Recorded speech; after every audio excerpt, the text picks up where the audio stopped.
C'est un vignoble qui bouge beaucoup. En fait, c'est un vignoble qui s'est beaucoup remis en question. Je m'appelle Elodie.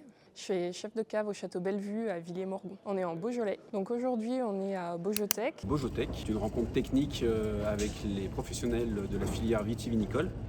Jean-Charles Fabre, je suis œnologue. Le sujet du jour, c'est le goût des eaux. Vaste sujet dans lequel on va explorer la notion de qualité pour savoir comment on peut atteindre aujourd'hui l'excellence dans les vins de Beaujolais. Alors, je m'appelle Carole, je suis œnologue et chercheur à l'IFV. La Beaujotech, c'est une réunion technique organisée par la SICAREX pour nous apporter un peu de la technicité au niveau des vins. Je suis Mathieu Saquin, je suis viticulteur à Morancé. Beaujotech s'adresse à tous les pros de la filière vitivinicole.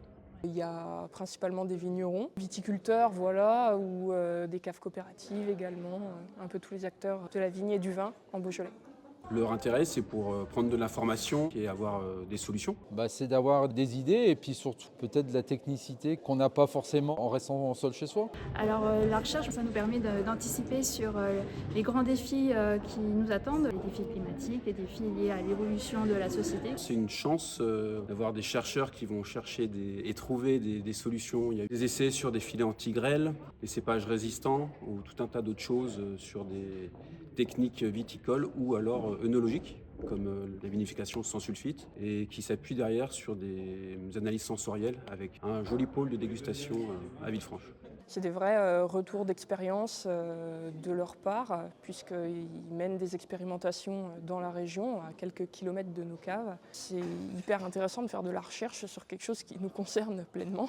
Je pense que le Beaujolais est un vignoble qui est tourné vers le futur, notamment par l'ADN de ses vins. On fait des vins qui sont plutôt dans l'air du temps, c'est-à-dire des vins fruités, plutôt frais, qui peuvent se consommer jeunes, mais qui peuvent aussi se consommer après plusieurs années d'élevage. Enfin, je trouve que les vignerons sont quand même très ouverts d'esprit et ils cherchent pas mal à améliorer la qualité. C'est hyper intéressant, c'est un vignoble qui bouge beaucoup. En tant qu'élu Groupama, donc référent agricole au niveau départemental, la SICAREX sur le territoire du Beaujolais, ça permet d'apporter au vignoble toute cette technicité. Et Groupama a tout à fait sa place sur une journée comme celle-ci, où on travaille pour la protection du changement climatique. D'avoir la SICAREX en tant que partenaire est un certain appui pour nous, assureurs préventeurs.